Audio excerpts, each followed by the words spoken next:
the karakia. Kia ora tātou, karakia tātou, tuia ki ringa, tuia ki raro, tuia ki roto, tuia ki waho, tuia tātou te tangata, ki te kaupapa, o te hui nei, ki te kaupapa o te rangi nei, mauri ora ki a tātou katoa, bind above, bind below, bind within, bind beyond, bind us the people to the purpose of our meeting, to the purpose of this day, and breathe life into all of us. Okay. Thank you, Councillor Hill. Procedurally, just a few things. Firstly, do we have any apologies for today? I think we're all here. Mayor King will be along shortly. And just remind those that are on Zoom just to keep their microphones muted until they're talking, and hands up for any questions. Mark. Councillor Greening. And then we'll move to our first submitter shortly. Ed, if you'd like to come up the table to one of the microphones, do have 10 minutes for your presentation. I suggest you leave 2 or 3 minutes for questions if you so wish. I'll try to remember to give you a warning around 8 minutes. And we have read your submission, so if you just want to highlight any main points or any points of particular interest, and the question time is within your 10 minutes. So welcome, and when you're ready. Kia ora, tēnā koutou, ko e Shuttleworth, Taku Ingoa. I'm the Sport Tasman CEO. Lovely to meet you all. I'm new in the role, so there's many of you I haven't met, and I'll try and keep it pretty short today. I wanted to introduce myself, recognise our partnership, and just explain a little bit about the vision and the challenge that I see ahead. I joined 3 months ago. It's an honour to serve the community. I've lived here for about 12 years, but been working remotely for the ICC, which is World Cricket. I was the global head of cricket there. But it wasn't always about cricket really for me. It's more about just utilising sport as a powerful tool for change. And so most of it was sport for good. And utilising the opportunity of sport to have important conversations and to support well-being. So that could look really different in different places. In Africa with my work, most of the work was around talking around education. At the same time in Europe, around integration of communities. In the Pacific, it might have been around an important conversation around any part of health or welfare. But hopefully that gives you a sense of my passion and values, which is utilising the opportunity of sport, recreation, physical movement for general holistic well-being. I wanted to start by thanking you for the work of TDC and also the partnership. Coming in, there's been a lot to learn and to understand the networks and the relationship, but firstly around the flood response and recovery throughout the region, including the work at the Motueka Rec Centre. I know the team there really appreciated the support and the partnership and how you approached that with us, and that work's ongoing. Obviously, there's community facility contracts that we do with you, and that partnership seems strong at the moment. There's various recreational contracts. We're across all the primary schools in our healthy active learning contracts and various targeted programs. I think coming in, I could see a lot of amazing work, but my kind of passion and mission was to try and understand more about what your community need and to understand that we can support that. There's an incredible statistic for Nelson and Tasman on the last count that it's the most active region in New Zealand, and I think everyone should be really proud of that. It's when I arrived here, I thought there was amazing facilities, both naturally and made. And as well as celebrating that, as someone who's a bit of a data piece, when you dig behind that, though it's the most active region, it's got some of the biggest inequities. The reality is, though, it's confronting for Māori, Pacifica, rural, remote communities, kind of former refugee migrant communities, disability, lower socioeconomic women and girls, there is less access and less involvement to physical activity. Absolutely clear data to show that. And the reality is that we have this incredible opportunity. We have generally good levels of physical activity, but we have inequity. And it's this inequity that I wanted to bring to the heartbeat of our organisation, to be an organisation that tackles that and to talk about it and to understand it. Our position in the research is that physical activity supports well-being, and therefore no one should miss out on that physical activity. So that's kind of where we're coming from. There's various ways that we want to try and approach that, but it starts with us just listening and being better connected to your communities. We run as an organisation from Buller to Paikoda, but obviously a lot of our staff are based here and we live here, and we want to get a deeper connection. This year we'll be distributing about 400k to organisations in the region to remove those barriers, and that can be in any innovative way. That doesn't have to be traditional sport. That is getting people moving in a way that's appropriate for their communities. So to be that vehicle and an organisation that really wants to address that inequity, there's quite a bit of change that needs to happen at Sport Tasman. We need to not just be about sport, and we need to be wider. We need to be about physical activity and movement. And so we're going through quite a big internal change to gear ourselves up to be ready for that at the moment. As we do that, I'll just keep communication high, but really it's to ensure we're community focused and are better equipped to have relationships and understanding of those groups that are missing out on physical activity levels. So I didn't want to go too much further than that, rather than who I am, put my hands up to listen and learn about your different communities, understand where we're from. Really welcome the opportunity to meet at the right time with any of you and present that data and look forward how we structure our support. And before I finish, I just wanted to make special thanks to your staff who, since joining, have been tremendously supportive in just sitting around a table and exploring how this looks, and it's been in a real partnership. So my purpose for being here really was just to let you know this is Sport Tasman's commitment. This is where our vision is. We see there's some big inequity across the Tasman region in terms of access to activity. We want to support that. We don't want to go alone. And it's kind of that's our first step as I'm 3 months into the role. So thank you for your time and thanks for all your incredible work that I can see you do as someone who's new to the role but lived in the community for a while. Thank you. Thanks, Ed. Thanks for your submission and for coming in and speaking to us today. So are there any questions? Oh, brilliant. Boy, have I got a deal for you though. So I'll talk to you about it later. But we had a wonderful submission about funding some bikes in the community from a group called Bike Hub.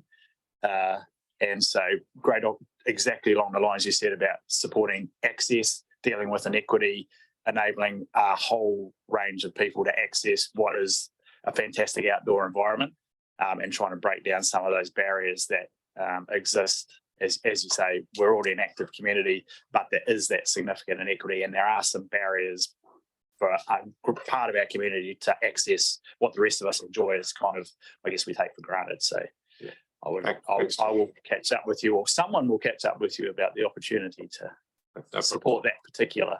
We partnered with them last year Cool. to donate some bikes. We also run the ride-on contract in the primary schools to support learning. So we'd love to. Excellent. Thanks, everyone. I feel this is going to be oversubscribed by the time we're finished. Thanks, Ed. Brent, taking notes. Very good. Right, Roger Jones, you're next up. Welcome. I imagine Stuart outlined the process, but 10 minutes. If you want to leave some time for questions, leave some time. Your submission will have been circulated and read, so feel free to add to it or emphasise anything that you'd like. And I'll give you a nod at 7 or 8 minutes if you're still talking at that point.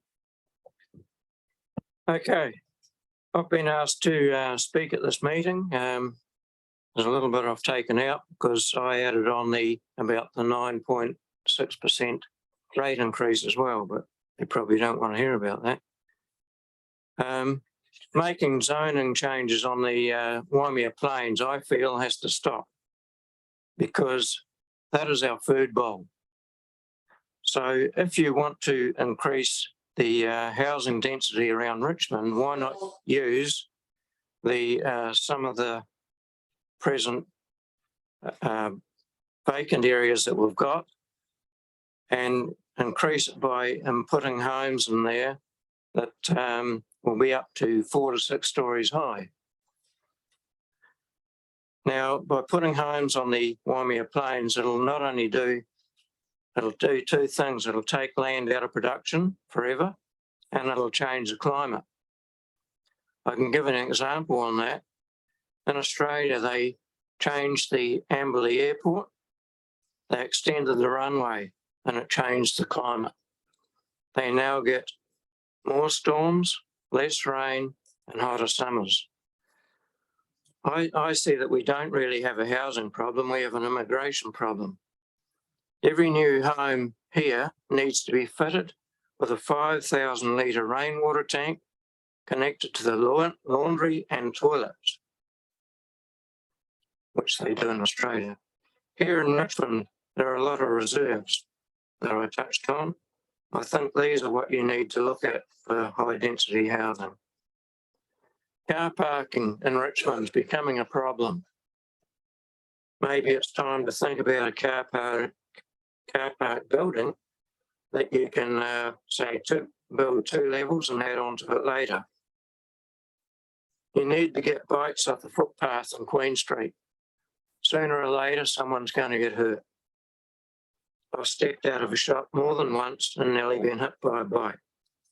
It's also illegal to ride bikes on footpaths in New Zealand.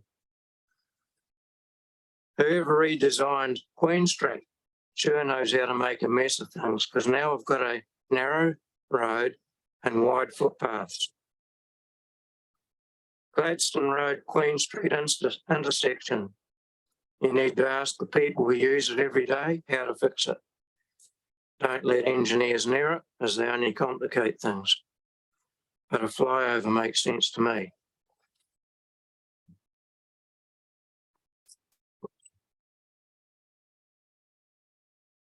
Polystyrene is becoming an environmental disaster.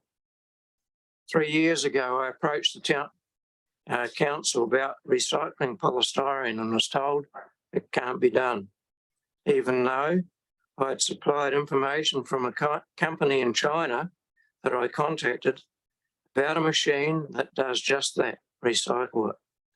And the same company said they would buy the product back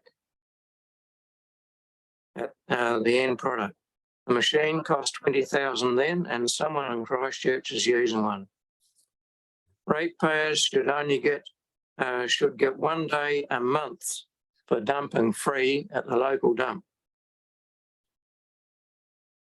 On doing that, hopefully, it would eliminate the rubbish being dumped by the river. Richmond needs more rubbish bins, especially near McDonald's. All large roofs. Now, this is a good one for council. You should need to contact local businesses that have warehouses or whatever about covering their roofs with solar panels. And you can work out a deal with the company. I made the suggestion in Queensland to the Premier a few years ago. Now, industrial buildings, a lot of them are covered with solar panels. There is a lady here in the council who makes it her business to go onto private land and tell farmers how to farm. I have a friend in Tākeka who she went there and told he had to cut down his totara trees and buy an irrigator. Consequently, she was showed the gate. Council staff have no right to enter private land and tell them how to farm their land.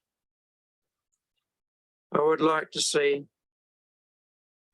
street lights changed to amber.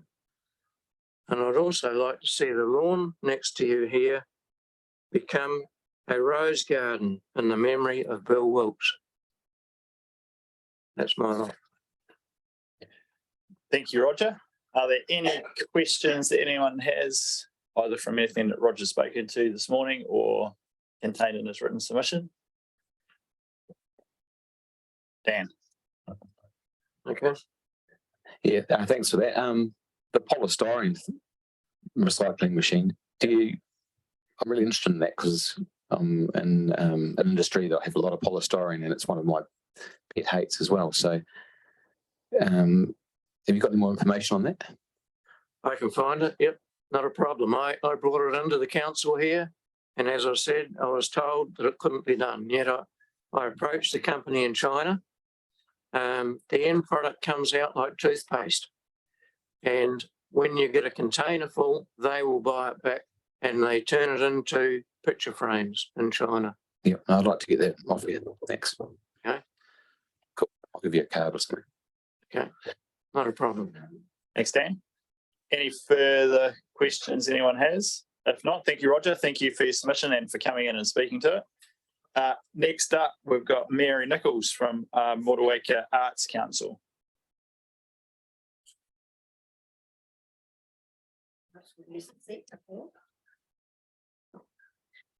Welcome, Mary. Good morning.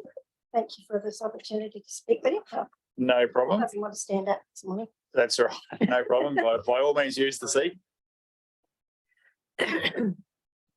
Cool. So same thing, 10 minutes. Your submission will have been circulated and read. So Right. if you want to leave a bit of time for questions, do so. And I'll give you a nod if you happen to still be talking at 8 minutes. Thank you. Thank you for your time this morning, everybody. And I'd also like to say thank you for our partnership that we've had over our probably coming up 30 years now, and with you as a council for delivering arts and creative activities in the Motueka, Mapua and hinterlands of our area.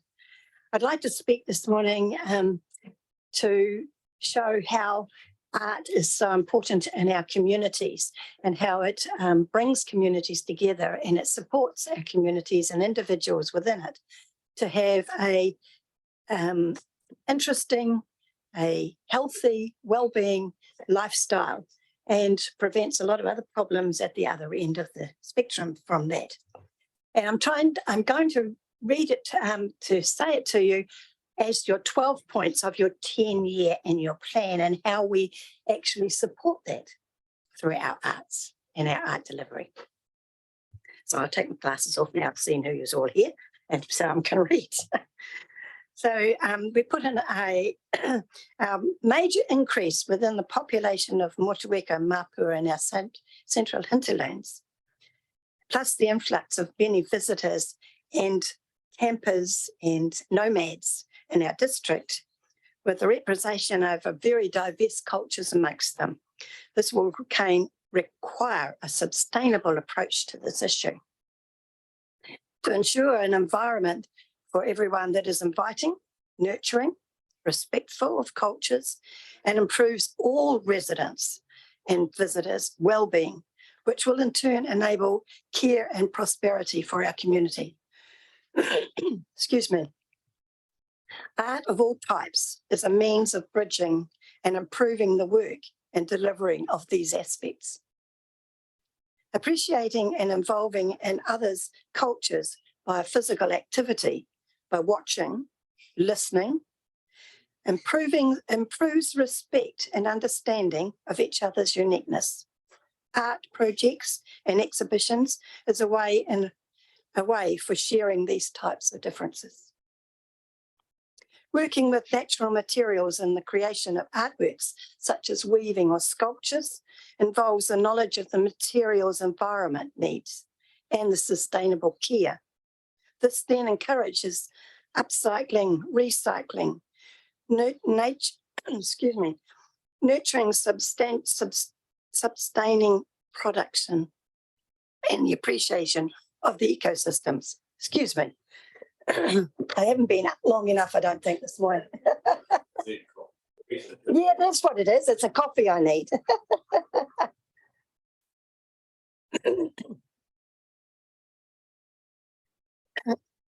Interaction in groups and workshops while enjoying art activities enables connections with others, sharing skills and knowledge, and being involved in a supportive community of interested folks, which elevates individuals' self-worth and diminishes loneliness and isolation. With a sustainable funding of Motueka Arts Council can ensure art is taken out into the wider community using other venues and tutors to ensure that all members of our community has an access to all types of art that are catered for in their own communities. This cuts down the need for travel, it lessens the expense, and it enables an ease of greater involvement in their creative activities. Upgrading digital access for communication, connection, assistance, promotion of arts, information, and education is a necessity in today's society. A digital upgrade will enable Motueka Arts Council to ensure all people have the opportunity to experience the power of art in their life for well-being, enjoyment, and connection.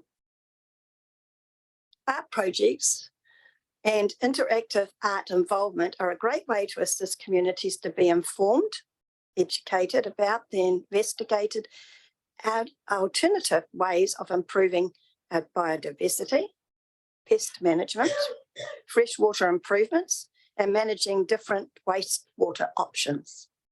An example of this is, over a 3-year period a while back, Motueka Arts Council, in partnership with bird and estuary groups, TDC and DOC, held a welcoming to the Godwits arriving in Motueka, Motueka's Sandspit, with celebrations of art activities, educational displays, talks, viewing of them through telescopes, writing contests and competitions on the beachfront. This led to the community's awareness of this amazing migratory bird and the ownership to keep the Sandspit area safe during the breeding programs, their breeding period. We don't program it, they do it themselves. As you have heard, by fulfilling our annual delivery of contract to TDC, we enable year-round art activities in our community and region, while also assisting the TDC to achieve their 12 major programs of work as stated in the annual plan and 10-year plan. At the same time as achieving our Motueka Arts Council's aims and objectives, as is highlighted in our submission to the annual plan. I wish to highlight an increase of $17,000 annually for delivering this contract would be a worthwhile investment for both the TDC and Motueka Arts Council. So that's what I have to say. I hope you appreciate how art is very important in our lives. And I'll answer any questions. Thank you very much, Mary. Thank you for coming over and speaking to your submission. Are there any questions that anyone has? Celia and then Chris. Thanks, Mary. I just wondered if you had would see as part of this increase of funding that you're asking for, some contribution to the to a possible art strategy for Tasman District Council, because I understand that Nelson has an art strategy. Yes. And Tasman doesn't at this stage. So given that this would be quite an increase, would you see it as a possibility that there could be a contribution towards formulating or endorsing or adopting the Nelson City Council art strategy?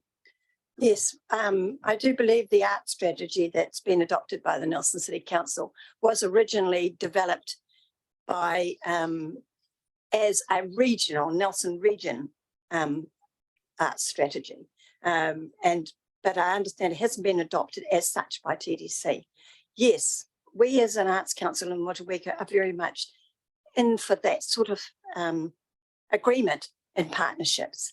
And we would work very hard to be able to bring that into fruition, because I think it's really important that we do have something that and actually covers the whole region. That would, of course, include Takawara, Murchison, the whole area.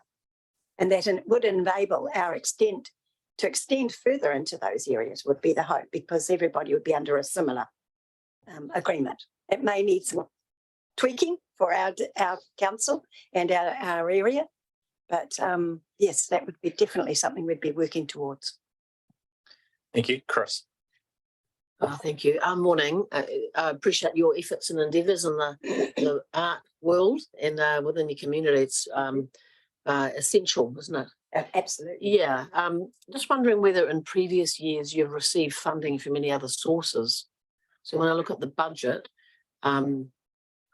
Yeah, I'm just thinking about that and wondered, I maybe applications to Pub Charity and other outfits maybe need to be more project focused, but just wondering what other approaches you've had in the past. We do. All our projects that we run as an arts council as such, which is actually outside of the delivery of contract to TDC's partnership. It's all by applying for funding from all sorts of avenues for any of our projects. This funding that we're applying for here at the TDC is to cover our daily management costs. Up till now, we've worked out of our members' homes. We have never had an office. We've just opened office, and within the last month, I've had 5 people come into that office to speak about art and all sorts of various ways, including how can I get my art out into the community. So it's that focus, it's the delivery of the actual contract and the updating of our digital requirements with the website and the maintenance of that has increased our costs. Yeah. Up till now, we've been managing only on, well, our last increase, which was 6 years ago, I think, was $7,000.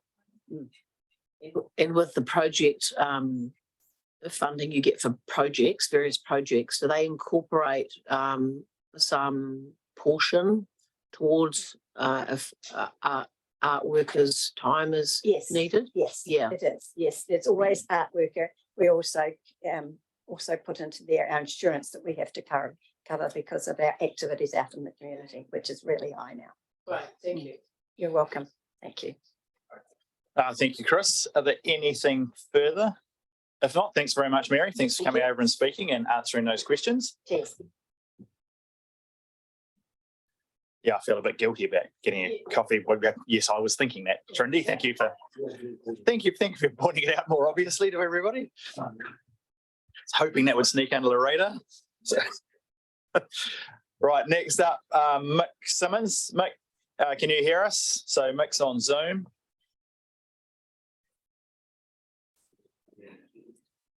He's trying to unmute. I can see him working furiously at it at the moment. There we go. Right, can you hear me there? We can, yes. Well, kia ora koutou. Thank you very much for the opportunity to speak to the submission. I'm speaking on behalf of the Hamama Water Supply Society Incorporated.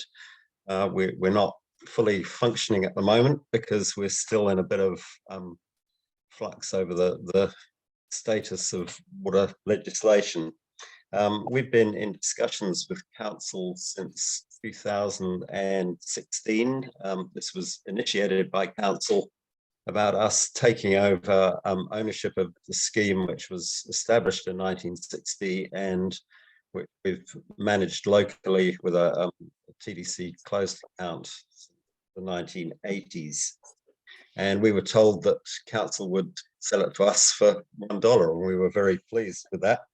And we sort of worked on that premise until a report came out. I can't remember the date of it. I think it was in 2021, which was a bit of a shock to us because there were significant costs associated with the process that we were not aware of.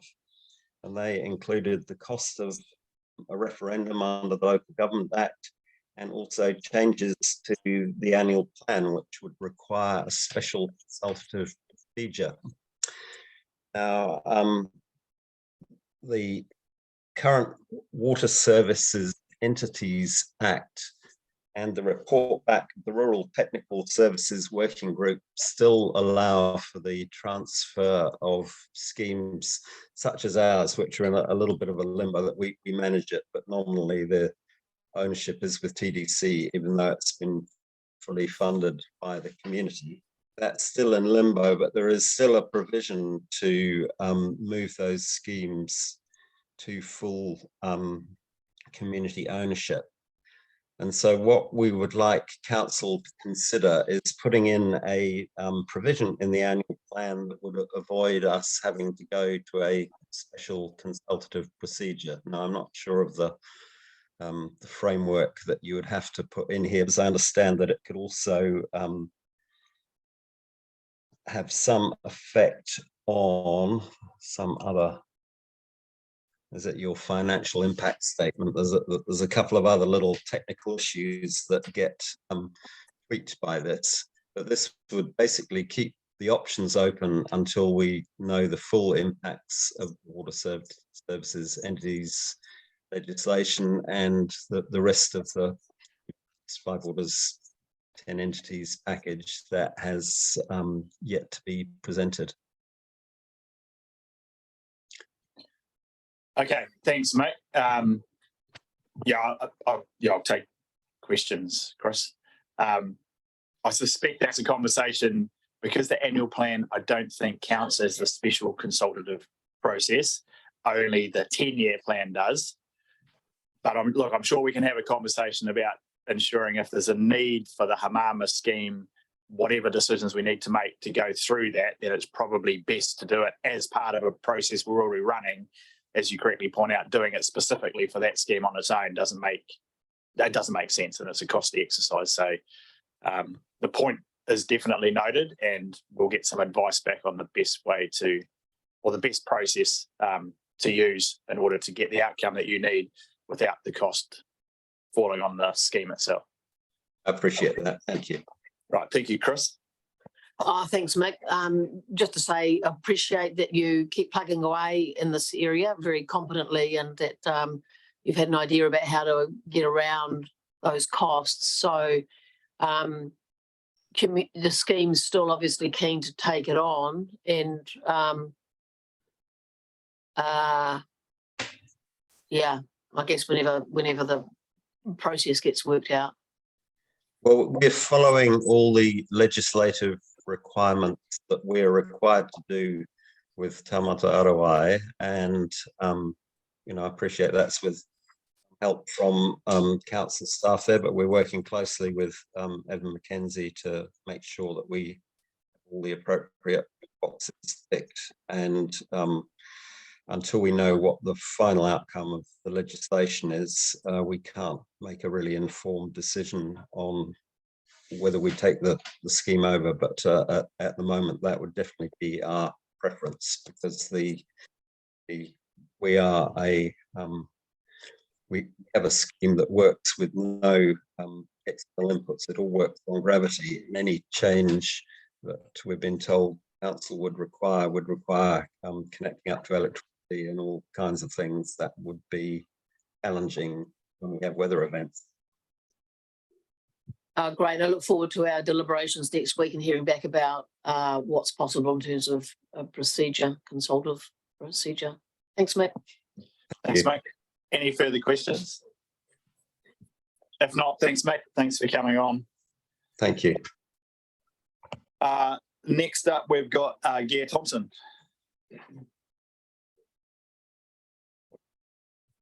Welcome, Gear.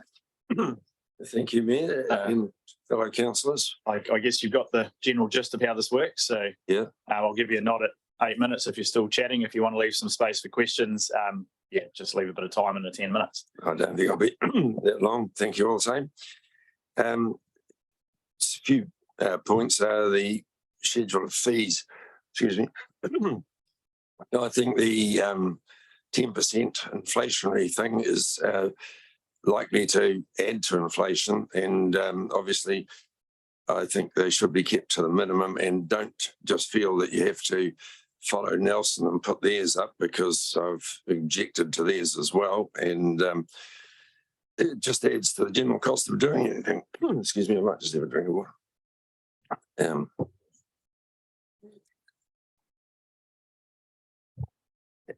The general rates rise too. It is in these days, and costs generally, it is very not helpful at all to most people and businesses. And I'm pleased that you're delaying some of your costs to try and alleviate it, but I feel that maybe it would be wise to go back and see where else you could cut the rates.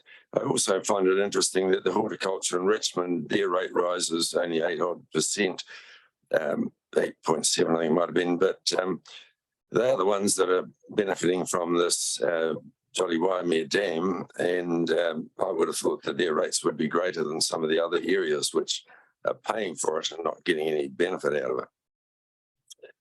Because also it is that to me is where the biggest problem comes with Tasman District, is the cost of this dam, which has escalated enormously, and which I was one of the ones opposing it to start with. Because even 18.75 million of the forestry surplus being used to further fund the dam, which could have gone to general rates, is not on. And I think it is totally unfair of all the outlying areas, Golden Bay, Motueka, Tanana, Murchison, all these areas which are paying and not getting any benefit at all. It is very disappointing, and I'm just wondering if there's any claim against the engineers about the state of the ground under their insurance policies, which may help a bit. Three Waters, I totally oppose the whole Three Waters thing and feel that the council should clearly state that they don't want anything to do with it. They just need to, if the government has a concern about water in any one area, that they then provide low cost loans to that area, instead of having a whole lot of extra bureaucracy and overheads and messed up areas with part being in one and part in another. It just doesn't make sense. And the government, all the local bodies pay the government a lot of GST as well, so that could help offset any finance costs. But the government can borrow money cheaply instead of having these water authorities doing it. The other thing you must remember is that when they take away your water assets, you're taking away your ability to borrow on those assets as well, and taking away a lot of the ability of a council to operate in its normal manner. So I just think the council should be quite clear on that and put an end to the whole thing. I'm also concerned, as one of the earlier speakers made the mention about the zoning and how that gets changed around here. You know, we had this dam to help the horticulture, but what seems to be happening is we're rezoning half or parts of the plains to housing and commercial areas. And I was staggered recently, you know, it's gone on for a while now, but down McShane's Road, where on the westward side, there's a whole big commercial development. They ripped out the kiwi fruit, and now a whole big commercial development happening there, which should be down along by the coast where the salt inundation occurs, or some area like that. How is that happening? And it's very short-term thinking, in my view, because there's so limited flat land around this area that we want to preserve the most of it as we can. And the hills, I know they cost more to develop, but in the end, the capital value rises enormously once they've got a house on them, and you could get the extra rates from that. One of the other things that concerns me is, how is it that a few iwi can dictate what the council do?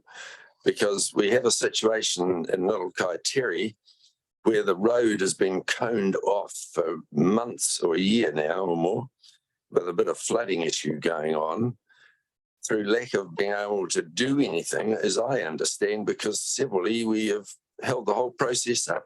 Who is actually running the place? Is it the iwi dictating, or do the council have the control?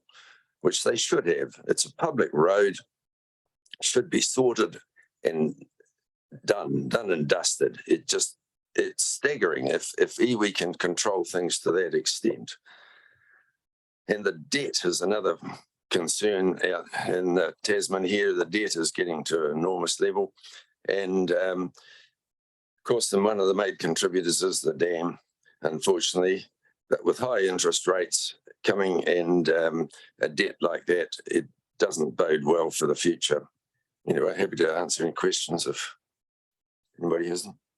So just clarity around the Little Kaiteri thing. There are a whole number of issues in relation to the fact, yes, it is a road, but it also borders a wetland, and it's also in the coastal environment. And yes, it has taken a long time to work through a solution. My understanding is we are starting work on the solution, and it has involved consultation with lots of parties, not just iwi. So I wouldn't draw the line that that's been the hold up specifically. Docker involved, there is a whole lot of, because of its location. So just for clarity. I do have a question though. Your last point was you're concerned about our debt and the dam. And your previous point was if we lose the assets of Three Waters, we won't be able to borrow as much money against them in order to do what we need to do. So how do you relate those 2 points? Concern about debt and then a concern that if we lose the assets, we can't borrow against them. But you're not getting fully compensated for the value of those assets. And if you haven't got the assets, you can't borrow, because the council debt, I assume, has taken over all its assets. And once you remove some of them, it would reduce the value that you have left to borrow against. So, yeah, so our debt is against different assets for different services. So, and it's not against, council debt isn't held against asset value, it's held against our ability to rate. That's our underlying security, not our assets, which we can't sell. The bank couldn't sell them. So again, I'm just trying to understand, your concern over our investment in the dam, our investment in infrastructure, and our debt being high, which it is, but your concern being if those assets transfer to someone else, we couldn't borrow money against them. I'm just trying to understand how those two things work together. Well, that's the way they normally work on most things, but if it doesn't work like that for council, maybe it's a bit different, but it would, any financial institution always looks at what your asset backing is normally, and I know you got the ability to charge rates, which is very handy, but it's certainly added to the debt. And as for criteria, we had a meeting with some council officials over there about that, and we were indicated at that meeting that it was the iwi that was holding proceedings up. So anyway. Thank you. Are there any further questions? If not, thank you for coming in and speaking to your submission. So at this point, I think we've got a break, do we? Joanna Hopkinson. Okay, so the next one is down for 10:30. So at this point, we'll break for 15 minutes. And if people are back here just prior to past, that would be good. Thank you. If we could all take our seats, please, we'll resume the hearing. So I think we have you online, Joanna. Yes. Yes, we do. So welcome, and we have read your submission. So if you just want to highlight the main points, you have up to 10 minutes, including time for questions. So when you're ready. Yeah, I'm here, and I won't even take 10 minutes because I know you guys are really, really busy, and this may seem like a very small thing, but it was a thing that was kind of irked a lot of people. You know, I own property in Murchison, and I'm a part-time resident there, and when I moved there and was developing a property, I would go to the rubbish dump, and I was absolutely gobsmacked at how much rubbish cost, because we were being assessed by volume instead of by weight. It was so expensive that I would bring rubbish back to Christchurch and go to the dump here because it was half the price. Then we got a weigh machine up there, and our costs absolutely halved, actually a little bit less than half. And so you can imagine how ticked off everybody in Murchison was, thinking they'd been overcharged for all these years. Now, I don't think that rubbish should be cheap. I think quite the opposite. I think rubbish should be expensive, because we should be encouraged people to recycle and you know, use rubbish and limit the amount of rubbish that they dump, but it should be fair. And that is the key here. It should be fair.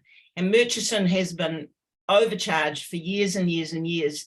And then all of a sudden, in the new plan, they want to raise rubbish rates. So you can imagine how that went down.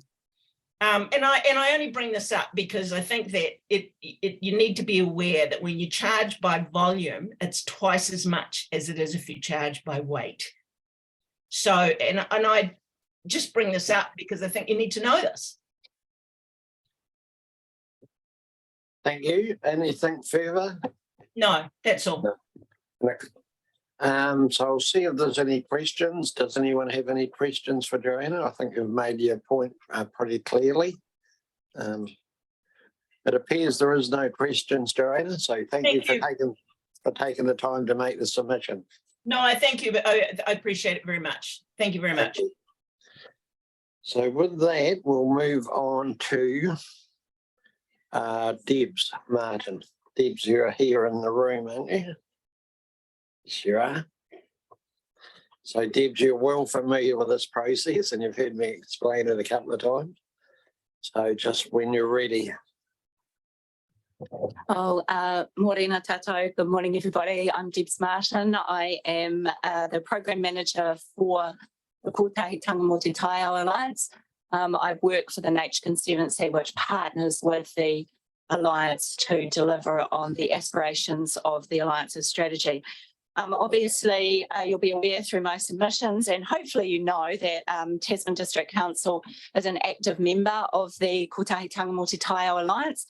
The alliance was formed between all of the councils from West Coast Regional Council, Bulla, Tasman, Nelson and Marlborough, although it's only part of Bulla and part of Marlborough as well.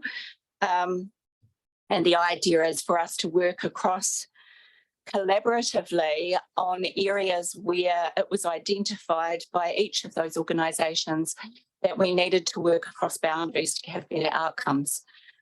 All of the Te Tau Ihu Iwi, including Ngāti Waewae, which also have mana whenua over parts of Tasman District, are part of the Alliance, as well as the Department of Conservation, recently Fisheries New Zealand. And at our next meeting next week, we're also considering the Ministry for the Environment have requested to join the Alliance. So it's a very strong and positive alliance towards achieving outcomes that are focused on the biodiversity and climate challenges that we have before us. What Council does is it has a very active engagement through your staffing network and well represented there.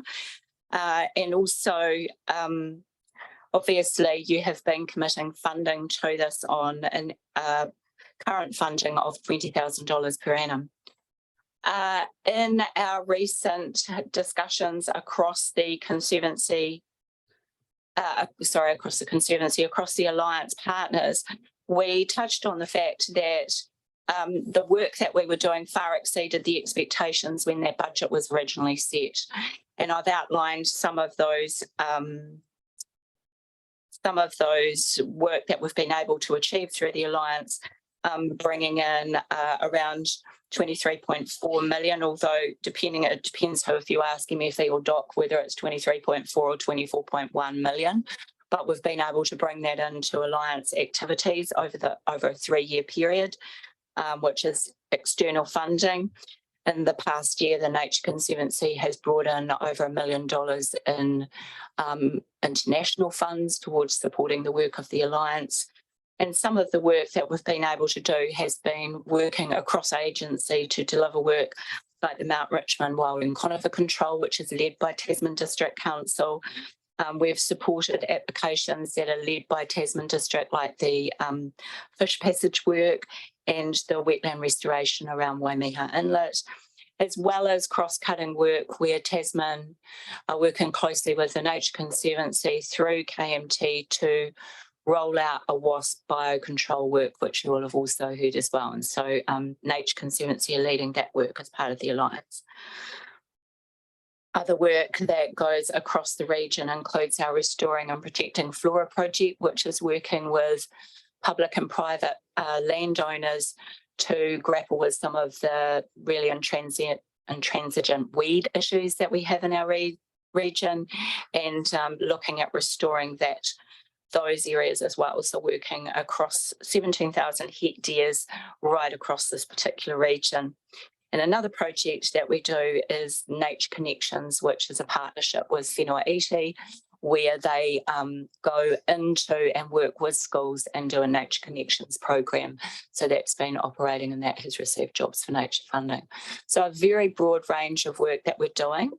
We're just about 3/4 of our way through a planning phase, with the Jobs for Nature funding due to conclude most of that funding by next year.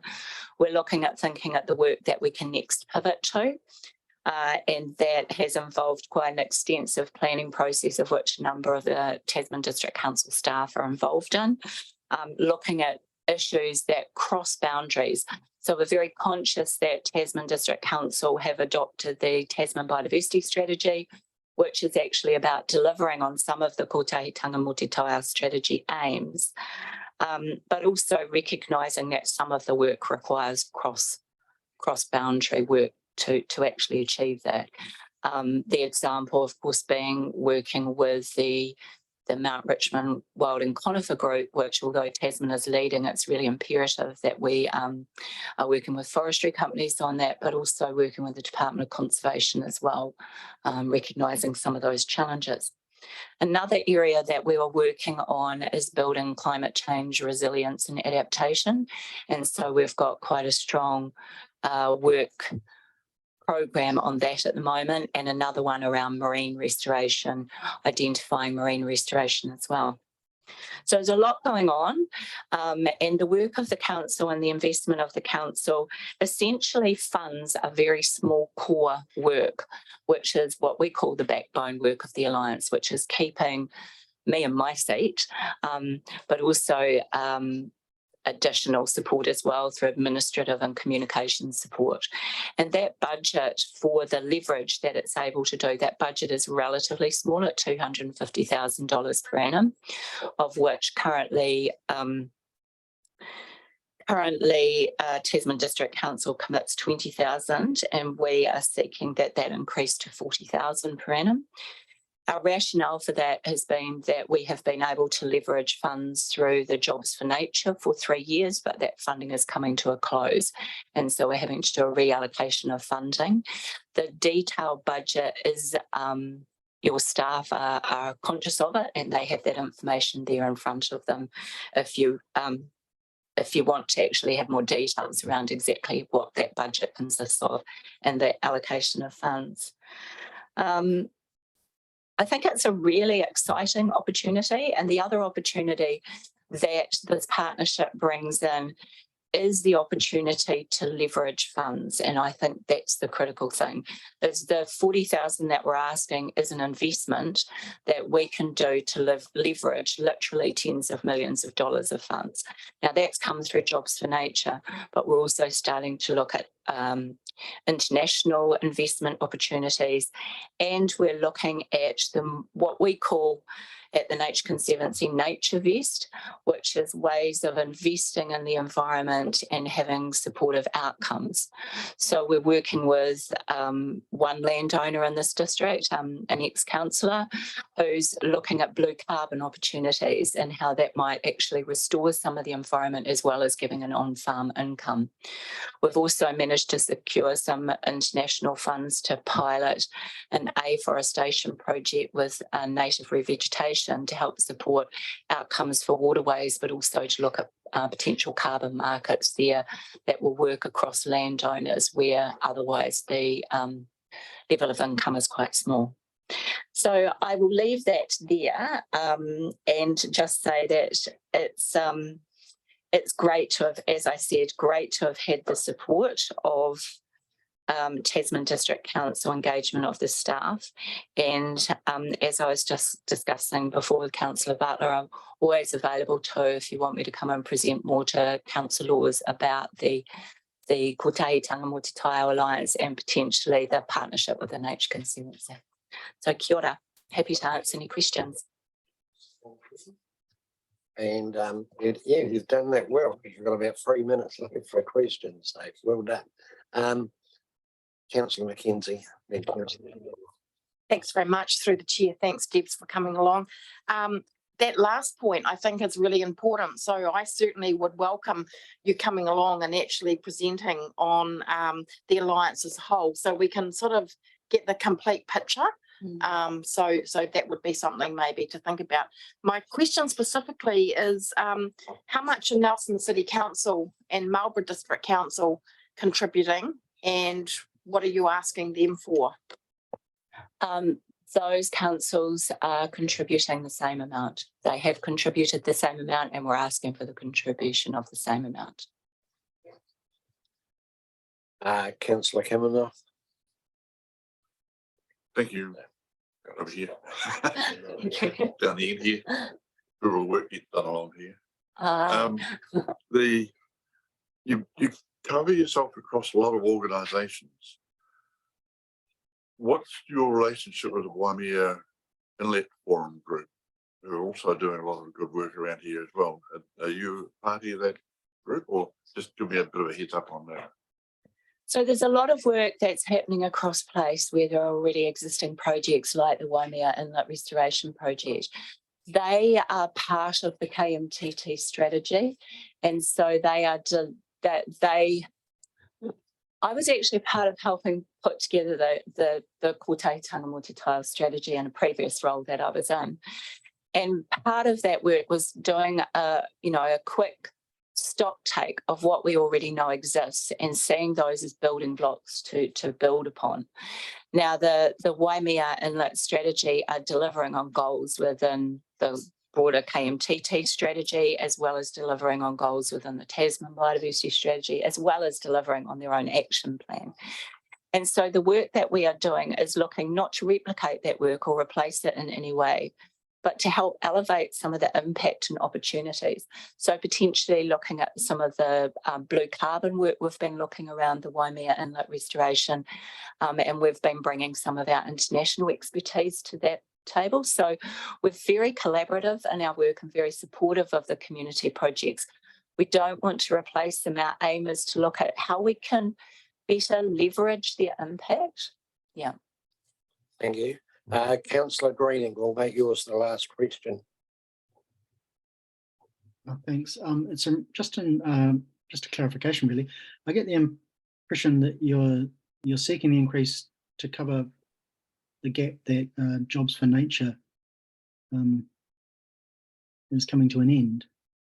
My understanding was the Jobs for Nature funding, which is an MPI initiative, was always going to come to an end, and were for short-term initiatives, not for ongoing funding.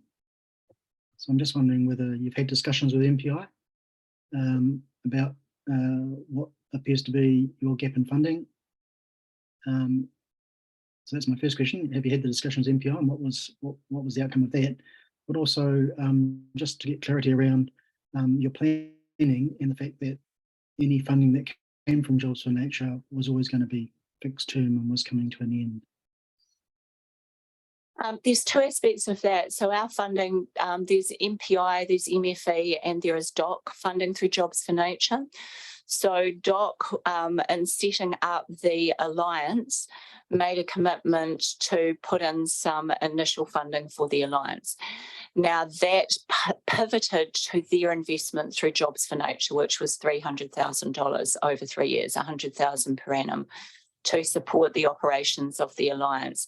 That is now coming to the end, and that is to fund the backbone work of the alliance. So they were able, through negotiations, to pivot their funds to that. So they had made that commitment. They are still looking at putting an investment in of around $50,000 to $70,000 per annum to support that project work.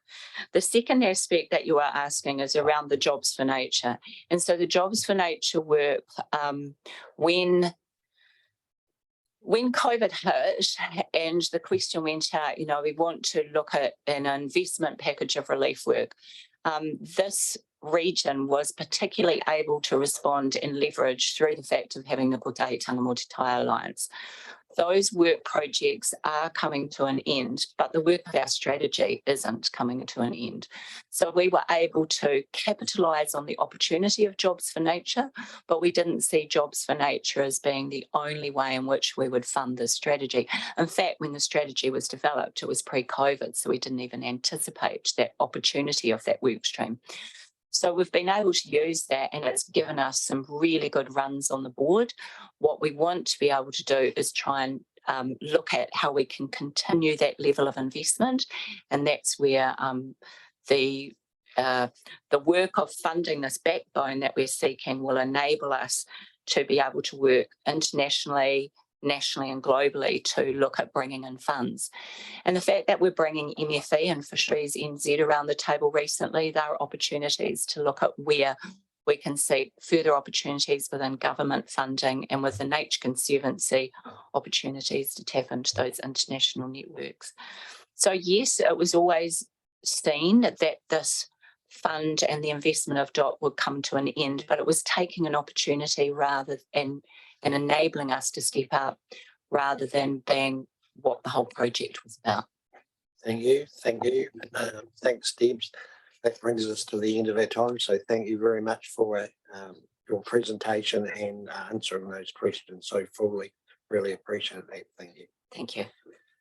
And then next we'll move on to Colin Downer. Colin, you've been here before. You know the story a few times.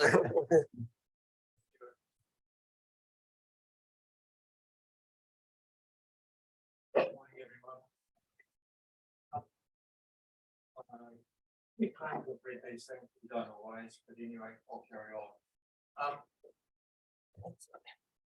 Thank you. Looking at annual plans, you present us, the gullible public, with figures that are both budget related. And so when you've got a budget for this year and a forecast budget, you're dealing with two lots of smoke and mirrors for a start. So I tend to go back to last year's annual report for any financial figures before I start doing any forecasts. I think I'm on more solid ground there. So what I'm saying is a lot of the financial analysis I've looked at here is on the basis of the budget material that you've put forward. And I struggle to see how you can claim you're only increasing rates by 9% when it's in fact 12 or closer to 15. It all depends what you call rates, if it's just the general rate or the rates and fees. But looking at using your budget figures, from your budget figures for this year to next year, there appears to be a total revenue increase of 19% and a total expense increase of 15%. That's using the two totals you have in the budget. So how that equates in any way to reality to a 9% increase in rates defies me.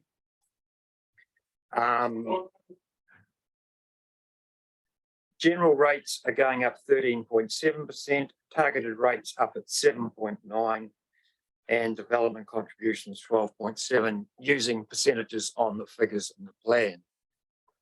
Your graph that showed 9.06% had breakdowns, and underneath you had positive, or if you sum that up, it went to 12%. But underneath you had 1.3 a -% from reserves and 1.9 coming from growth. Well, you can't find, well, you might find reserve, you won't find growth in the statement sheet. So it's again smoke and mirrors to me. What you're actually inflicting on us is a lot more than what you're claiming, as far as I can see.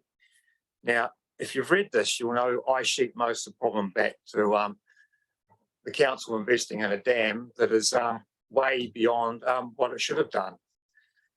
And it saddens me to read all the hollow promises back in the 2018 when it said debt wouldn't go high, loans wouldn't go high. We've made contingencies of $6.8 million should the rock fail, and we've got to put rods in it. It just makes really sad reading. And so my question is, why can I accept any figures you're presenting to me today?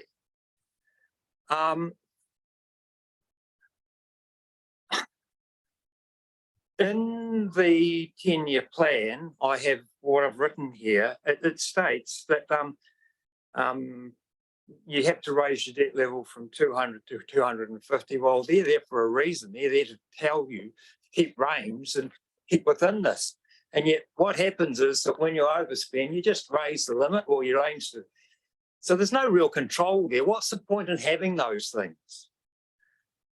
But getting back to what it says, So the council increased its debt limit from 200 in the long-term plan of 2018 to 250 million.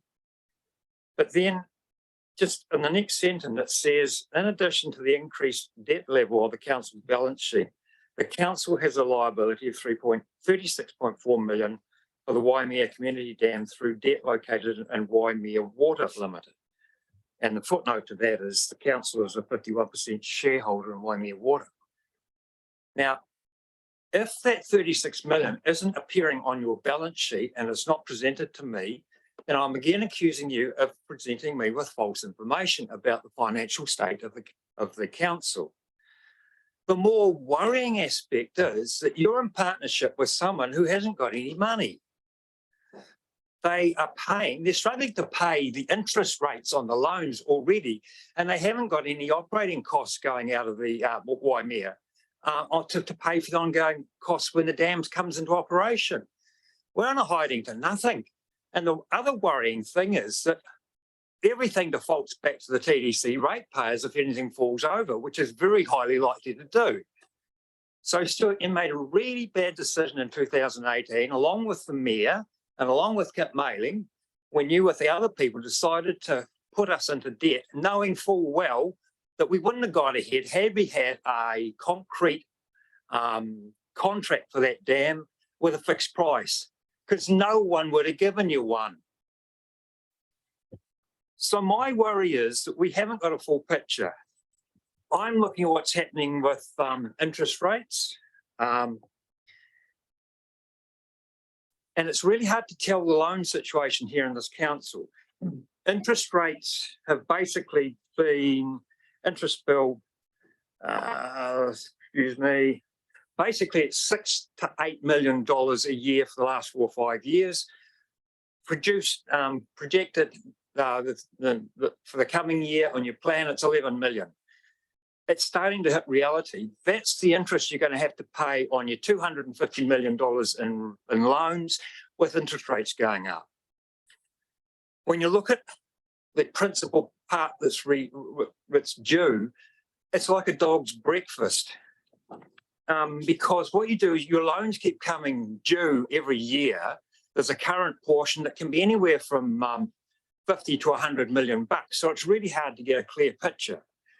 But the average is that you've paid in interest and principal 53 million in 19, 43 in 20, 72 in 21 and 49 in 22.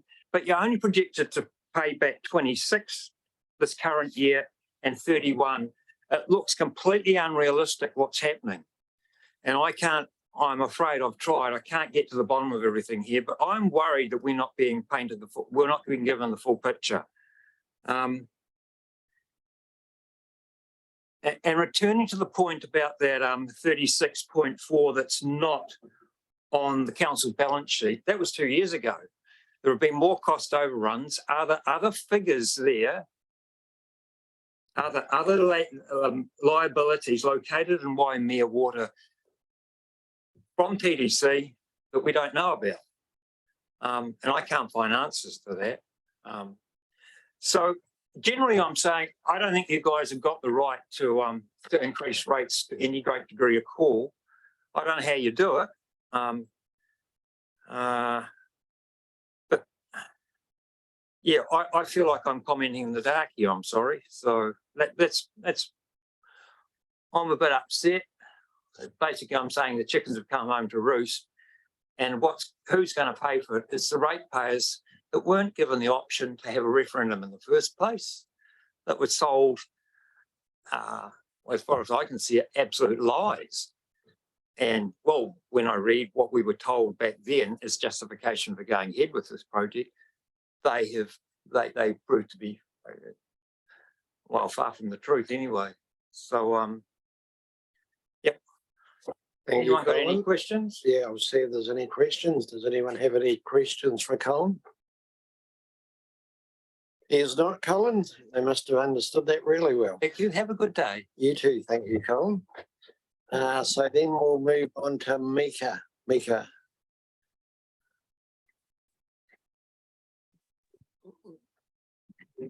Hi, thank you for taking the time. I'm hopefully going to be rather quick. I just have a concern about pool. It seems like it was going to be delayed in the long-term plan or the amendment that came out recently. Can you hear me? Yeah, I did, but I just missed the question or part of it. What was it about the long-term plan? I think it was a long-term plan. I think there was something that came out recently that I saw that said you were putting the pool, community pool in Motueka on hold, not necessarily indefinitely, but it was put back a little bit. Yeah, I guess I'm very sad to hear that the poll hasn't happened. That has been hours of work for, I don't know, did we start in 1989? Certainly I was on the committee in 2000, but however, hours and hours of people, local community time. But right now what we do have is no pool in Motueka except for the Motueka High School pool. And I'm president of the Motueka Swim Club, so we use that pool. And the pool itself is, the covers are now completely dilapidated, and the heating system is also dilapidated. It has to be, that building has been taken down because it's currently on the changing rooms. So the only pool that we have is the community pool in Motueka, is not fit for purpose right now for the swimming club, also not for the special needs groups that go in once a week for their time or for the early morning swimmers. The pool covers actually become dangerous and we weren't able to put them on this year at all. We also, the pool was used in the past by, I think, TDC through Sport Tasman. I'm not quite sure of that relationship because I'm quite new to the pool committee. This summer that didn't happen, which I think is quite concerning. I think that there should be public swimming happening from the Motueka Swim Club, from the Motueka pool in this middle of summer that has traditionally worked. I'm not sure whose responsibility that was or why it fell over. I know it was not a Mott Swimming Club responsibility, but that needs to be amended. But to do that, to keep this public resource that we have got, we need some money. We as a swim club have saved up some money, but we don't have a lot. I went in and talked to John Prestige last week and had some feedback from him. They are able to perhaps look at putting some money into covers, but they're not at all able to look at putting money into heating. They've just spent their budget on upgrading the changing rooms, which has been quite a large expense. Our club right now has really 3 working committee members, so we are really stretched, and applying for funding is not a skill that any of us really have on the committee, and it's not something we particularly have time for because going back and getting grants might be the way, but actually that's not something that we have found very useful for us because we just don't have those skills and there's not enough of us. I'd really like to see the council step up and put some money into it. It'd be really nice if someone on the council could work alongside us a bit. I do have a quote in for about $50,000 to do the covers, but that quote has expired. That came in last year, I got that quote. So as a benchmark, the heating system that we used was just polythene pipe on the roof. So it wasn't elaborate and it ran by a pump and it was completely adequate, but I'm not sure because the buildings are coming down, the new buildings that have gone up aren't necessarily going to take that. So it might mean that a structure in the pool has to be built, but I can't see that being unreasonably expensive, but we would like some help. And I think that as the only public pool in Motueka outside of the saltwater baths, that it would be really good if council could step up. And that's me. Thank you. Thank you. And I will see if there's any questions for you. Any questions? Just one. So you're looking for one from yourself, further funding. Have you considered any other funding sources? Are you talking about applying for grants? Yes. Yes, I did address that. It would be great if we could apply for grants, but we need someone who's got the time and the means to do that. That actually is well outside because we've only got 3 very active members in the swimming club who are the people who are trying to get the heating for the pool. then we just don't have the time to do that right now. That's not something that I've been able to do. We haven't got enough workers in the club to do that, but it still means that we've got a public resource that's not adequately heated, and it's not just the swimming club that accesses it.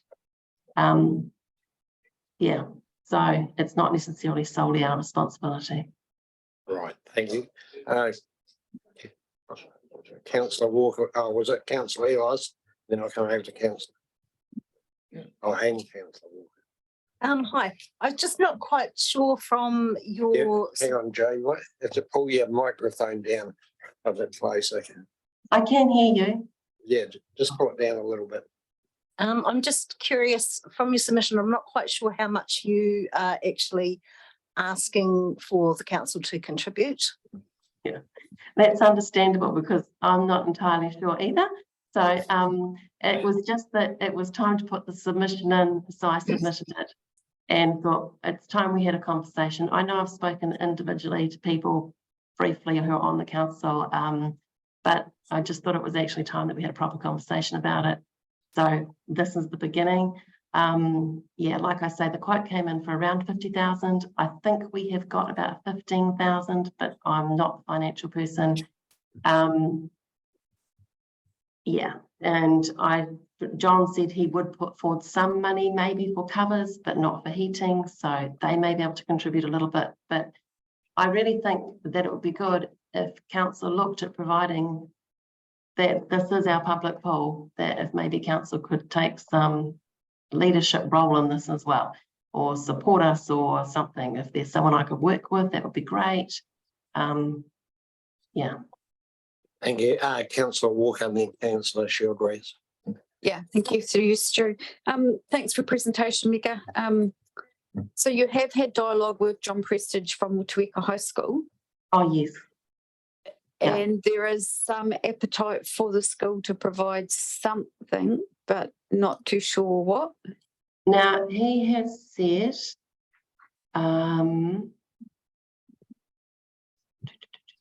that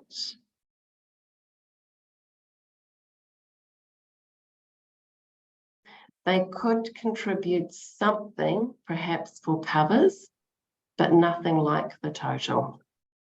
And that's maybe, I mean, this is in, they'd be interested, that's for the covers, but they're not interested in solar heating. That's just a bridge too far at this stage. So that's how much I've got from him. Sorry, I just brought his letter up so I could quickly see what he had said.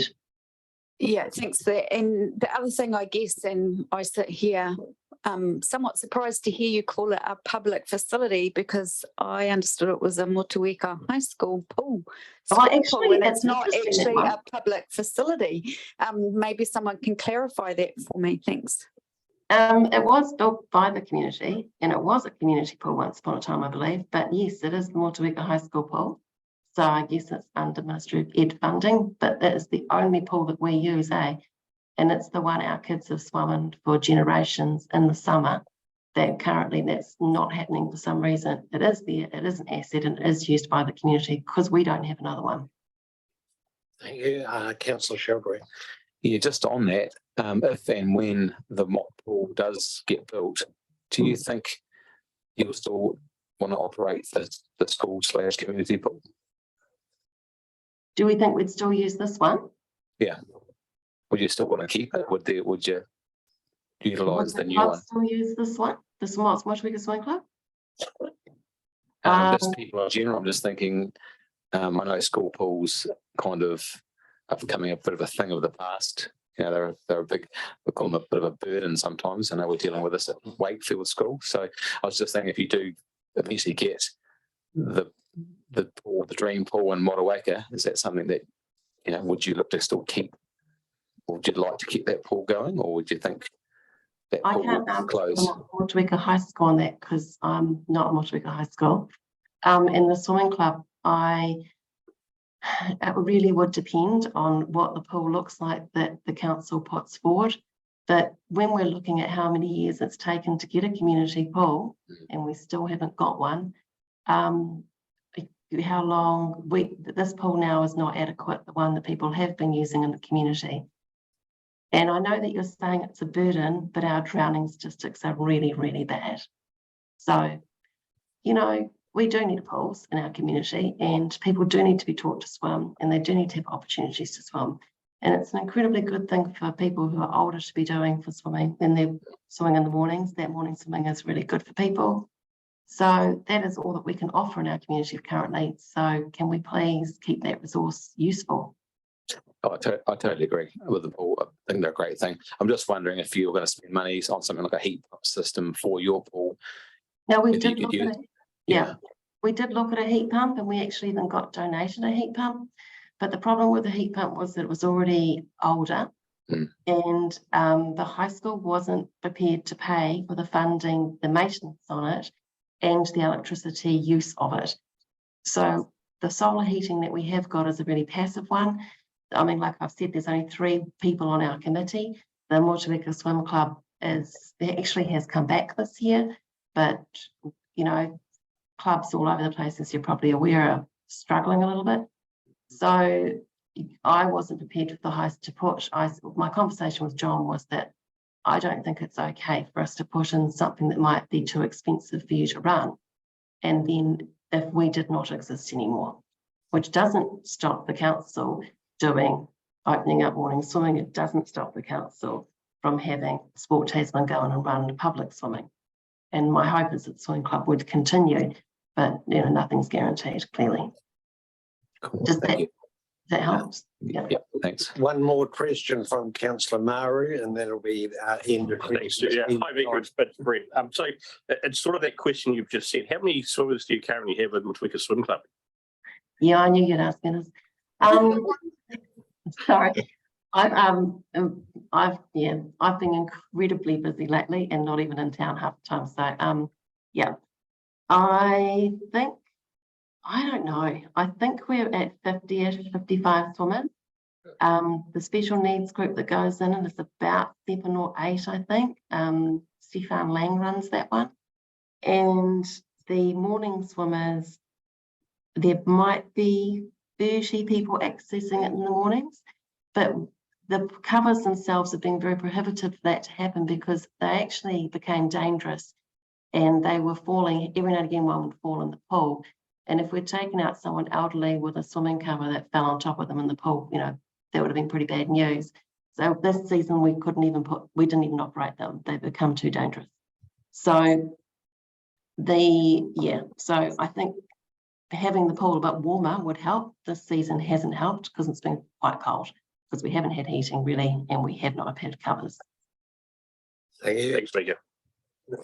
That appears that, well, that has brought us to the end of the questions, Mika. Thank you for your time making the submission, speaking to it this morning and answering the questions. So you'll get a response in due course. Thank you. Thank you very much. Have a nice day, everyone. Thank you. Yes, John, we'll now move to, do you want to also do, if there's any more feedback about what, Alan will cover that off as well? Yeah. Okay, and Neil, so welcome. Yeah, so we're going to touch on next steps, but perhaps before that, just like we've done on the other days, kind of areas where you might want some advice from what you've heard in submissions today into the deliberations report. So I've got so something on polystyrene recycling and the Murchison waste charges and the kind of the history behind that, and so obviously some advice on the KMT funding request. Other things. Debs Martin. Christine said that, you know, we'd like to see a bit more of her in the organisation, but a bit of a heads up of what's happening. Yeah. Her involvement. Yeah, we're not going to manage that in time for the deliberations report. That'll have to happen later. Yep. Just in relation to the one we've just heard, not Paul. Yeah, I don't know how much advice I'm going to be able to provide you because, you know, it's completely out of the. Well, this is an open meeting, so yeah, probably best to wait for the workshop. Yeah. Any others? Oh, Councillor Greening. So a couple of questions. Colin Garnett mentioned in numbers and he's having difficulty seeing where the debt's going. So it would be useful to provide him some clarity around those numbers. And certainly he's highlighted some numbers in terms of total revenue and total expenditure, which are quite interesting stats, which we might just want to check in on, because I think that is quite an important aspect of what he was raising. And in relation to what school, Hang on a minute, Mark. John, Sorry, Mark, just clarify what were those numbers in particular that you wanted to? so Colin in his submission had made several points. One was he was indicating our total expenditure and total revenue indicated a higher rates take than what was being presented. He also alluded to the fact that the debt situation with the dam was not as transparent as it could be, and he wanted clarity around where all the debt liabilities were sitting, because again, the numbers didn't seem to add up. So I'm just wondering whether you can provide that clarity to him. Okay, Can I just clarify, councillor, is that something that elected members as a whole want to see, or is Yes. that our response directly to the submitter? I think that clarification would be useful for councillors as well. Thank you. And the other point, just highlighting, is it's really a question for staff, really. The Motueka pool, it would be useful to get clarity around what the school are proposing to do. It was alluded to the fact that covers were a problem, and yet through the submission it was mentioned that the covers are being resolved, and it sounded like the only issue was a heating issue. So just get some clarity around that. I do feel that council in its roles in the past has facilitated between MOE and the community on various things, and I think we have a role to play there.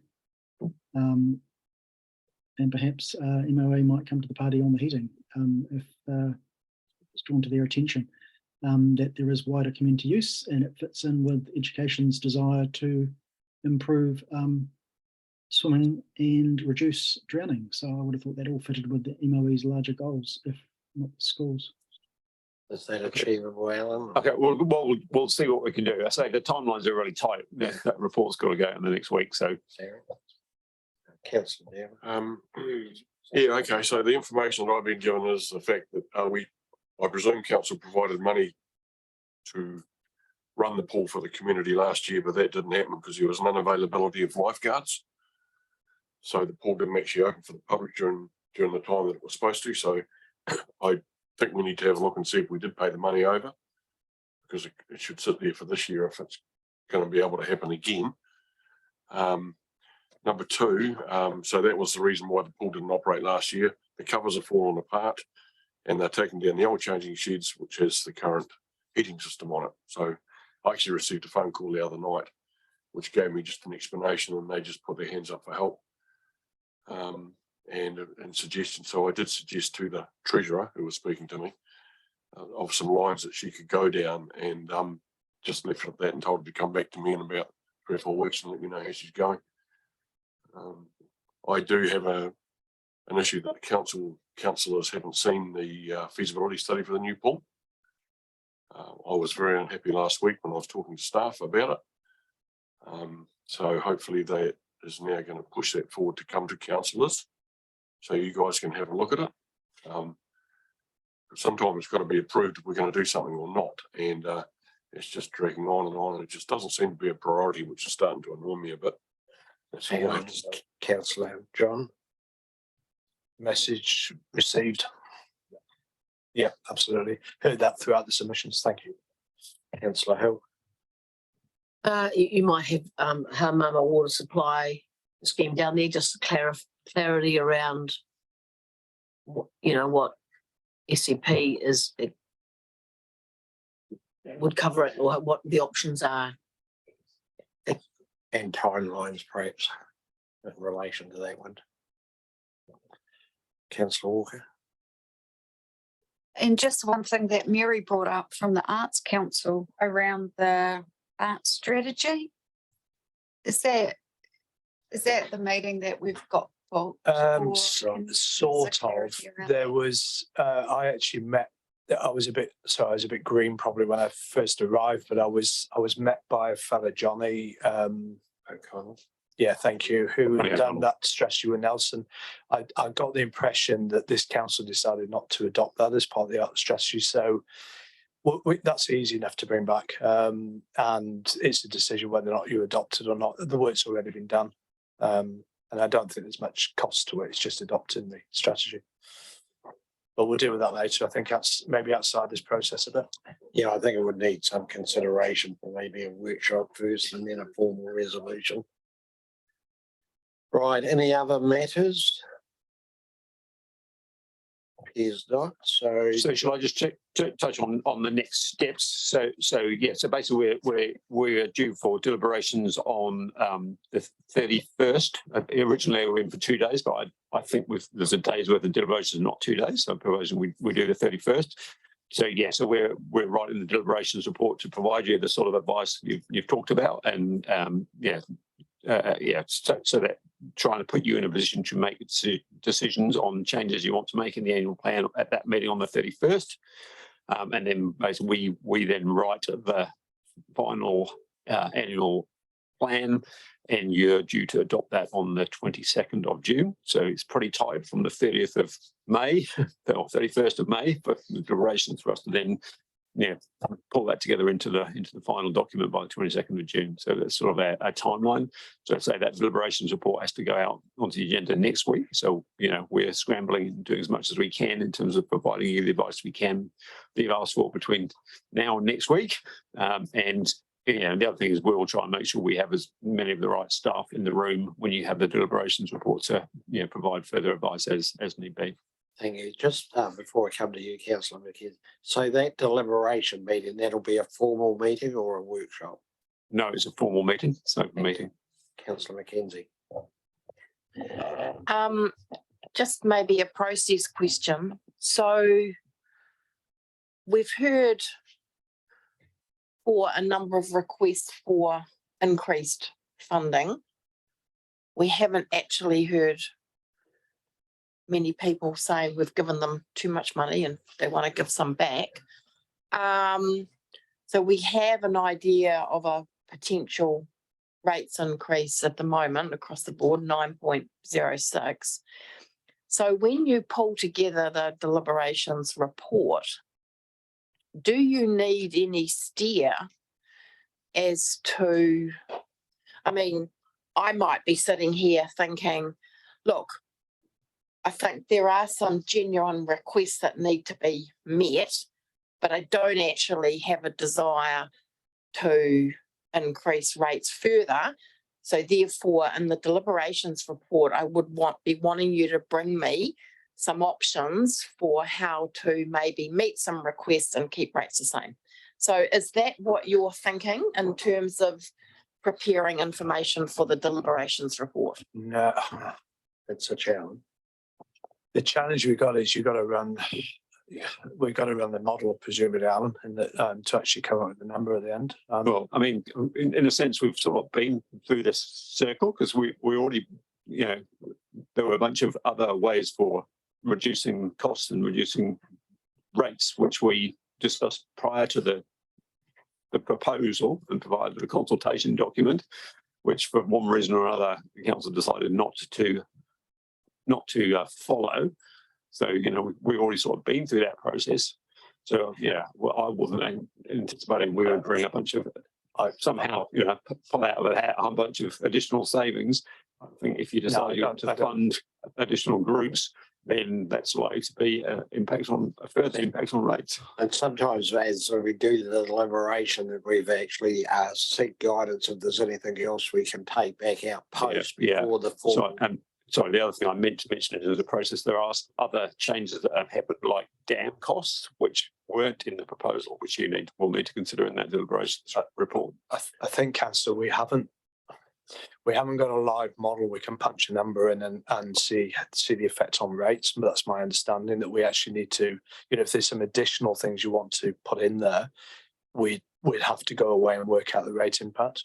We're getting a clear message from yourself. I don't know if that's a collective message, but from yourself, if that's a desire, we can't do it, for want of a better phrase, on the fly. We'd have to sort of, ideally, we did talk about ideally if we could get into if we got some direction today, might allow us to do a little bit, but it's not going to be that accurate. Alan? In most cases, we can give a broad estimate of what the additional percentage rates increase these things would impact, but then John's right, we would have to run the model to get the full picture. Councillor McKenzie.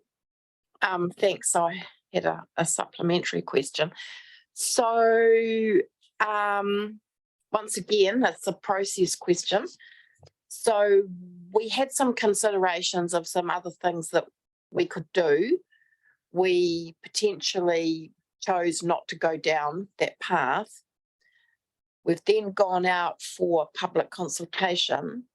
So having done all that, does that prohibit us from coming back and re-looking at some of those original things? Or is that potentially still on the table?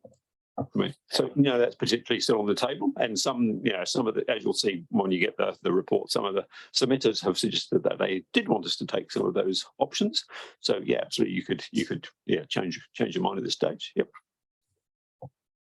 And so is that something that you want some direction on before you prepare a deliberations report, or? I think there would be some challenges around that without seeing the reports and just what information we have around that. It's a bit like doing it on the fly down to that level. But if people wanted to do it broadly, maybe, if you had something specific, I guess. But if we just start to in wider terms, I think that would be real challenging. Our biggest concern is our timeline on this. As Alan alluded to, there's a lot of work goes on in the background, and we're just really conscious of that, Alan. Yeah, so we've just got to bear that in mind. We'll do what you need us to do to get you over the line, but you'll just have to bear with us with timeline. That's really important. Councillor Malin. Yeah, this goes back to something I raised, and we decided not to do it, but I raised it with the finance manager again at the enterprise committee, because if you have a look at our strategy and our policy now on enterprises, if our policy says that we should reinvest 75% and 25% should be used to reduce rates or costs. So if you look at how we've done this year, our profits, our net profits from our activities are considerable.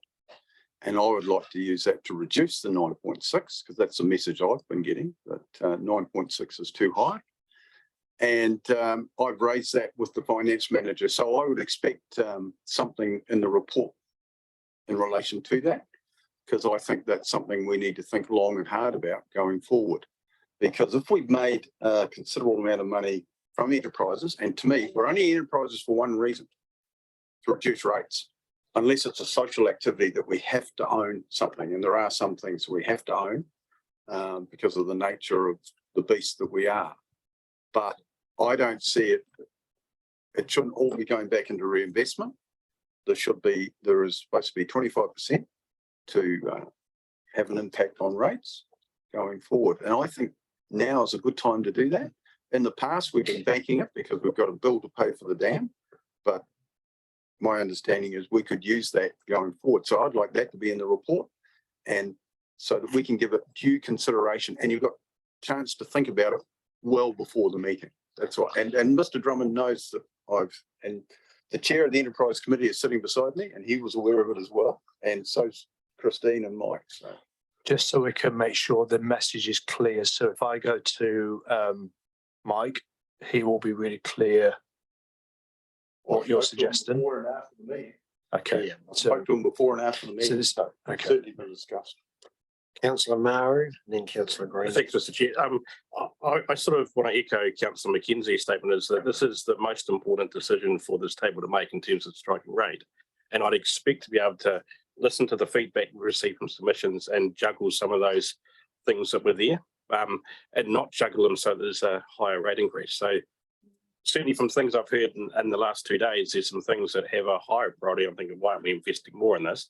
And probably some of the past discussions less. So it is absolutely essential that we're allowed to take into account the public consultation. Otherwise, this is just an invisible process. So there has to be some flexibility in this to be able to both increase some potential investment, and maybe take some of the other stuff that we paid with down here away. But I'd be really nervous if that wasn't the case. No, that's generally been the case.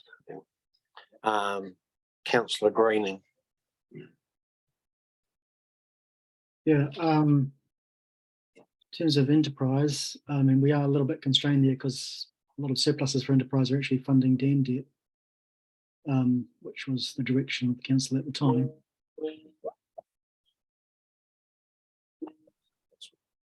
Walls all open. Is that a request?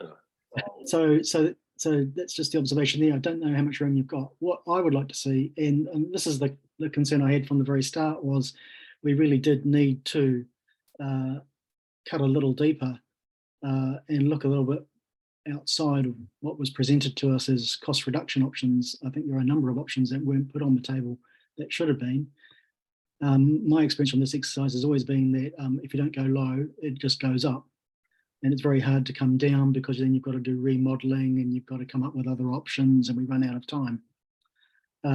So I'm not surprised that we're back at the same position as we always are. I would like to see though, if there are pressures, and I think we've already had some suggestion from other councillors that they are not keen to go above 9.